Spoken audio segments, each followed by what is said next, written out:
Good morning, কেমন আছেন সবাই? আমি খুব ভালো আছি। Hi, my name is Kabita, welcome to my another blog.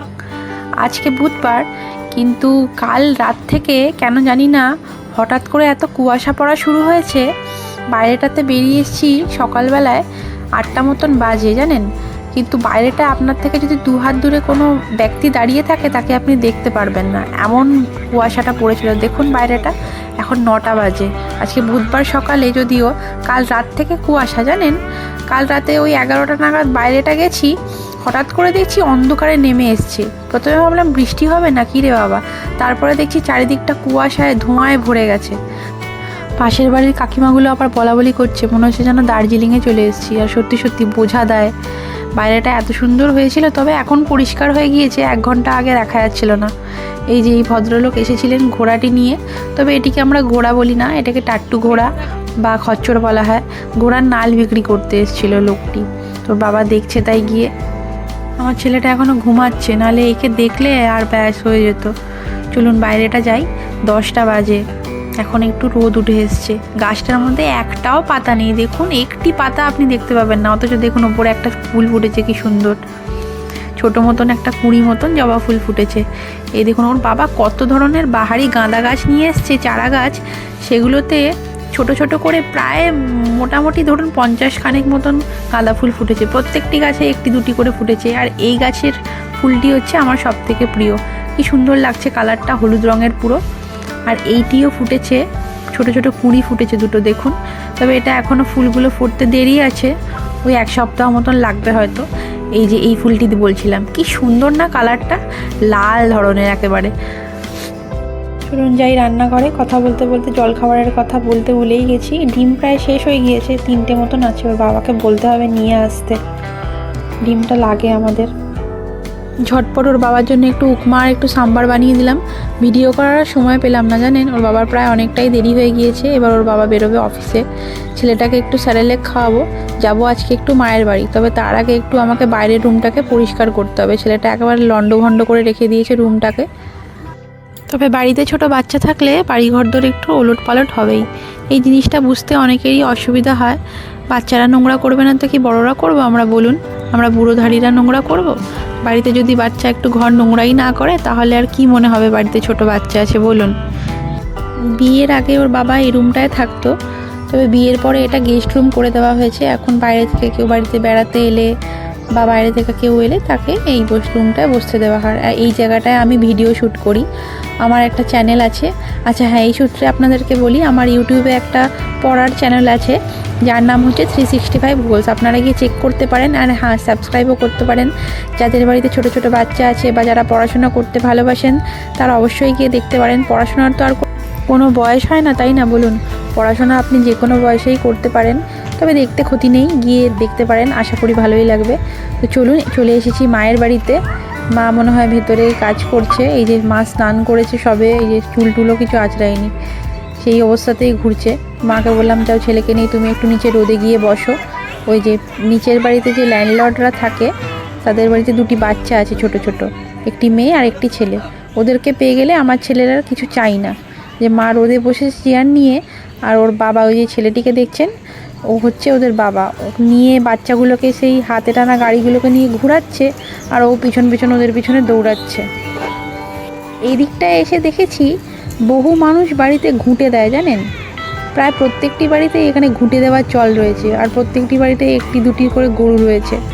একটু ব্যাক সাইডে তো, তবে জায়গাটা বেশ সুন্দর, আমার তো খুবই ভালো লাগে। এখানে আসলেই আমি ছাদের ওপরে উঠে যাই, খুব ভালো লাগে আমার এখানে আসতে। এই দেখুন, দাঁড়ান দেখাচ্ছি। এখানে একজন মহিলা দাঁড়িয়ে আছেন, এই দেখুন, সে খাটিয়া পেতে এখানে দেওয়ালে ঘুঁটে দিয়েছে। এরা আবার বাড়ি থেকে আবার ঘুঁটে বিক্রিও করে, জানেন। আর এই যে মাঝে পাশে যে বাউন্ডারির দেওয়ালটি দেখা যাচ্ছে, যেটার মধ্যে ঘুঁটে দেওয়া আছে, এর পাশে যে কচুবনের জায়গাটা দেখা যাচ্ছে, এই জায়গাটাতে এত সাপ না, বর্ষাকালে রাস্তার মধ্যে সাপগুলো পাড়া হয়, তবে বিষাক্ত সাপ সেগুলো, প্রচণ্ড বিষাক্ত ধরনের সাপ আছে এখানে। আর এ পাশের দিকের বাড়িগুলো একটু উঁচুভাবে তৈরি করা মাটির থেকে, কারণ বর্ষাকালে জল ঢুকে যায়। আপনাকে এ পাশের দিকে একটা বাড়ি দেখাবো, বাড়িটার সামনেটাতে আবার সিমেন্ট করা আছে দরজার সামনে, মানে ঢোকার সাথে আমাদের যে মেন দরজা যেটা হয়, সেটাকে 1 ইঞ্চির মতন দেওয়াল তুলে দিয়েছে সামনে, ঘরের সামনে, যাতে জল ঢুকে না যায়। ওই যে ওপরে এসছে কার্টুন দেখছে, আর মা বসেছে এখন সকালের জলখাবার নিয়ে। বলুন একবার, 12:30 বাজে এখন, জানেন? খাওয়ার কোনো ঠিক ঠিকানা নেই, যখন পারে তখন খেয়ে নেয়। এদিকে এক গাদা ওষুধ খায়, কিন্তু ওষুধ বলতে গেলে খায়ই না, ওই পড়েই থাকে ওষুধ। আগের দিন বাড়িতে একটু পুলি পিঠে বানিয়েছিলাম, সেটা নিয়ে এসেছিলাম মায়ের জন্য, তো সকালে জল খাবার না খেয়ে সেটাই খাচ্ছে। তো যাই হোক, তাই ভালো।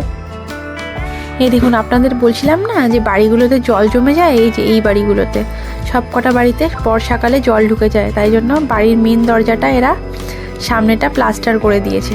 চলুন বরং একটু ছাদ দিয়ে ঘুরে আসি। তার আগে আপনাদের দেখাই মায়ের জীবন যেখানে আটকে পড়ে থাকে। মায়ের কাছে 3টে গোপাল আছে। একদিন আপনাদেরকে গোপালের গল্প শোনাবো, কিভাবে আমাদের বাড়িতে জন্মাষ্টমীর পুজো হয়, এই গোপাল কতটা জাগ্রত, মা কিভাবে 3টে গোপালকে পেয়েছে।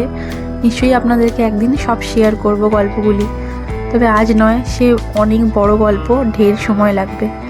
ছাদে এসেছি, হাওয়া দিচ্ছে প্রচণ্ড ঠান্ডা। রোদটা উঠেছে ঠিকই, তবে কুয়াশার ভাবটা এখনও রয়ে গিয়েছে, কাটেনি পুরোপুরি। কত বাড়ি হয়েছে না বলুন এই দিকটায়? আগে একদম ফাঁকা মাঠ ছিল, এই জায়গাটায় আসতে মানুষ ভয় পেত। এখন দেখুন কত বাড়ি হয়েছে, ঘিঞ্জি হয়ে গেছে, পুরো ঘিঞ্জি এলাকা হয়ে গেছে, একটার গায়ে একটার বাড়ি।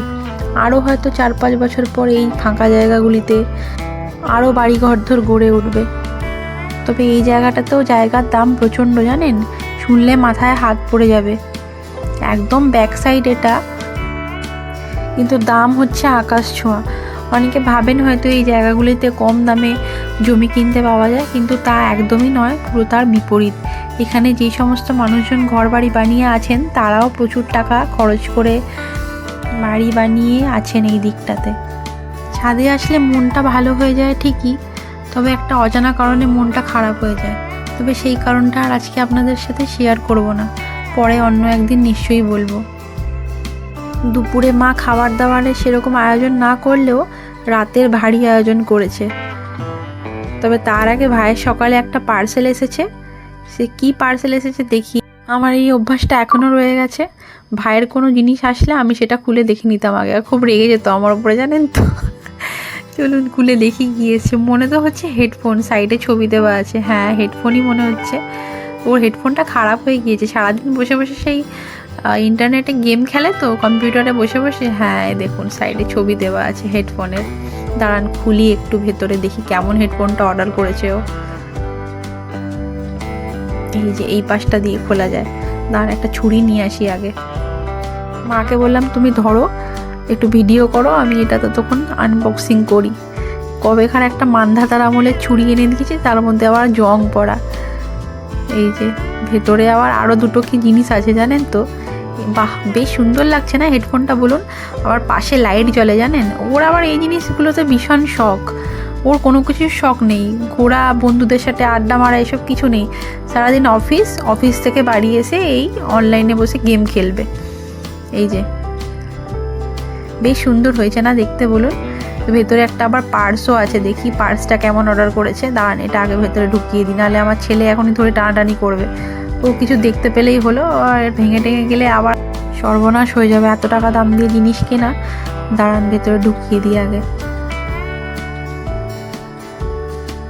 ওই যে ও খুলে খুলে দেখছে কি আছে ভেতরে, রেখে দিয়েছি। ও বাবা, একটা পার্স, একটা ঘড়ি।